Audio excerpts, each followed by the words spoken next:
it comes to looking up narcissism and trying to work out whether you are dealing with someone who has high traits of narcissism or even has narcissistic personality disorder, you can often find yourself with lots of different literature explaining lots of different things. Now, when it comes to somebody who is toxic, they're toxic, whether they're narcissistic or not, whether if they're bringing the worst out in you, if they lack the empathy to care about you, they're not the kind of person you want to be around. Now, when it comes to narcissism, you have the traits that make up their personality. So you have things such as their sense of entitlement, believing that everything should just go their way, their requirement for that excessive attention, believing that all the attention should be on them, the envious nature of other people, their arrogance, that belief that they are always in the right, their exploitative nature, believing that they can just do what they want and it's everybody else's problem, not theirs. There's 9 traits to the disorder itself. Now, someone needs to have at least 5 of these to be classed as a narcissist, to be classed as on the disorder. However, if someone has 2 or 3, they can still be a very toxic person to be around, and they can display quite a few narcissistic behaviours. When it comes to narcissism, there's different ways these personality traits create the narcissist's personal reality, because more often than not, how the narcissist's personality is formed, they use that to create their personal reality.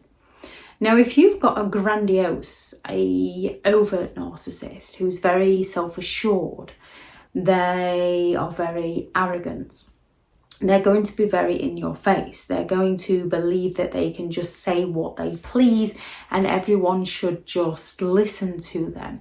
They lack the empathy to listen to your side, although they're going to make out that they're incredibly passionate about their side of the story, that they're going to talk over you. They're going to bring up so many things so that people feel sorry for them and not let you bring up other things that are of relevance to whatever conversation it is you're having with them. It's going to be all about them. They are always right. They refuse to see anyone else's point of view, and they simply lack the empathy to care. Now, you can have people who are just a bit shy or reserved. You can have people that daren't speak out against a narcissistic person because you know full well if you do, you're going to get attacked, you're going to get scapegoated, you're going to be shamed, you're going to be blamed, you're going to have so many people come after you and start sabotaging your life. And you can then also have fragile narcissistic people. Most narcissistic people will portray themselves as the victim as and when suits them. However, with the fragile narcissist, their victim mentality has become their personality. And as their victim status is their personality, it becomes their personal reality. They need that admiration and that praise, and the way they tend to get the admiration and praise is by making other people feel sorry for them. They get away with their behaviour by doing this also, so it's a win-win for a narcissistic person. And a few signs that you're dealing with a fragile narcissist within their personality, because the majority of narcissistic people have that fragile self-esteem. That's why they're putting that grandiose act on. The majority of narcissistic people have the same insecurities that people have in general. They will bring those insecurities out within you.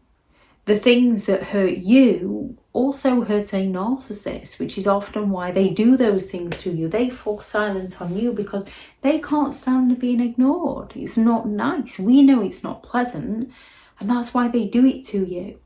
It's usually The things that you recognise that you wouldn't like being done to you, you don't do to other people. Narcissistic people don't think that way. They think, what about me? And go all out to behave in manners that serve themselves. So a fragile narcissist is more likely to go around feigning illnesses, and they're going to do these sorts of things to avoid responsibility, avoid their responsibilities. So they will come up with things like headaches, tummy aches, back aches, things that you can't see. So if you were to call them out and say, oh, last time you said we were going to do this, you claimed to have a headache, they can then play the victim of how you don't care about them. So it's very challenging to call them out, because people can suffer with headaches, people can suffer with bad backs, people can struggle with migraines. However, you'll notice that with genuine people, they'll have something on that they desperately want to do and they desperately want to go to, and then a migraine attacks them and they can't go. And even when they're suffering with the most horrific back pain, they still turn up to their children's events if they can. With a narcissistic person, if they're doing something, they're absolutely fine. If they don't want to do something for you or for someone else, they've got this sudden illness that they can't go and watch their children. They are hypersensitive to criticism, just like people in general can be sensitive to criticism. We all know it's not nice to be mocked and humiliated by other people. We all know when we've dealt with a narcissistic person that it's not very nice that when we have an idea, they put it down. They tell us how we've done something wrong or done something badly on a continuous basis that ruins our self-esteem, creates that self-doubt within us. We don't question them, we question ourselves. We don't punish them, we punish ourselves. With a fragile narcissist, they're highly sensitive to criticism, such as you giving someone else praise for the work that somebody else has done. They get offended that the attention is not on themselves, and they go all out to regain that attention back onto themselves by playing the victim in some way, by claiming that you don't care about them, you're always attacking them, you don't appreciate them. They have that sense of entitlement, just like the majority of narcissistic people do, but they are more likely to play the victim to get their needs met. They're more likely to go all out to dry beg to get their needs met, to drop those subtle hints so that people provide for them. They're less willing to directly ask for something. They're less willing to give something in order to exploit.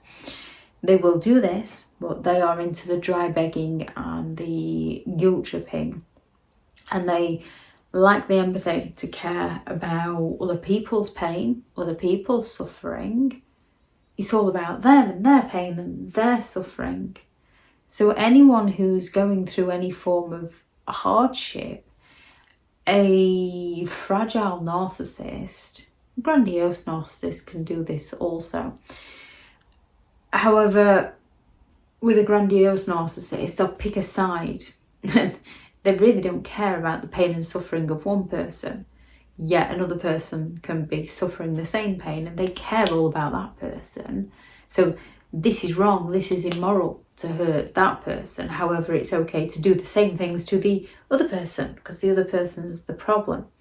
Now, with a fragile narcissist, you can have a situation like that, yet they're going to revert it back onto how they've suffered worse than any of the others, how nobody's ever suffered like they have.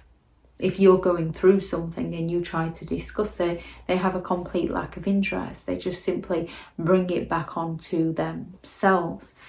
They're incredibly envious of other people. However, they can put them down. They can criticise and mock people's successes and achievements.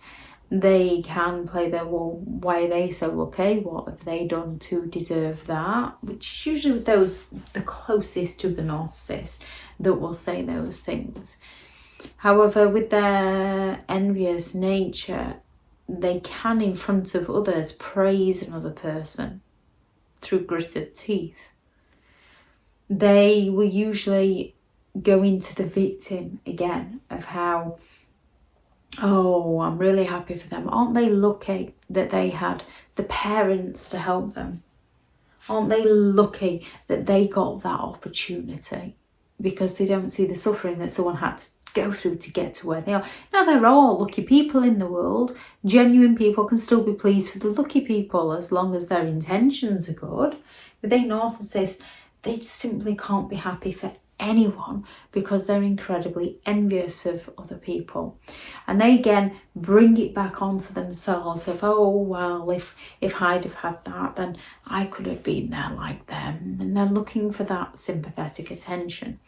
No one's ever suffered the hardship that they have suffered, and they'll have lots of strained relationships. Now, people can often discuss that. You'll notice that some narcissistic people don't have any long-lasting friendships or relationships. Now, some narcissistic people, if they're trying to sell an illusion, they can have that long-lasting relationship. They can have that long-lasting friendship.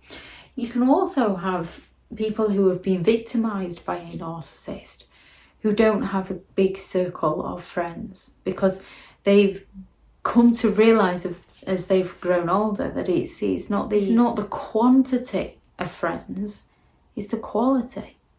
It's not the quantity of family members, it's the quality of those family members. Some people aren't actually introverts as such. Some people aren't actually antisocial as such. They're anti-drama, anti-chaos, anti-gossip. They just can't be dealing with all that anymore. They've either been through something horrific themselves, or they're just not into the gossip. It's just not worth going out to listen to people talk badly about other people. So they come across as antisocial. However, they're not. They can't be doing with other people's drama. Now, with a narcissistic person, with a fragile narcissist, it's not that they can't be doing with other people's drama, it's they can't be doing with being the centre of attention at an event. And if they can't figure out a way to be the centre of attention, they're not going to attend. And they're usually going to do it in a way to get at least one person to chase after them to make sure that they're okay. They have those passive-aggressive behaviours, the sulks, the silent treatments, the backhanded compliments, the subtle digs.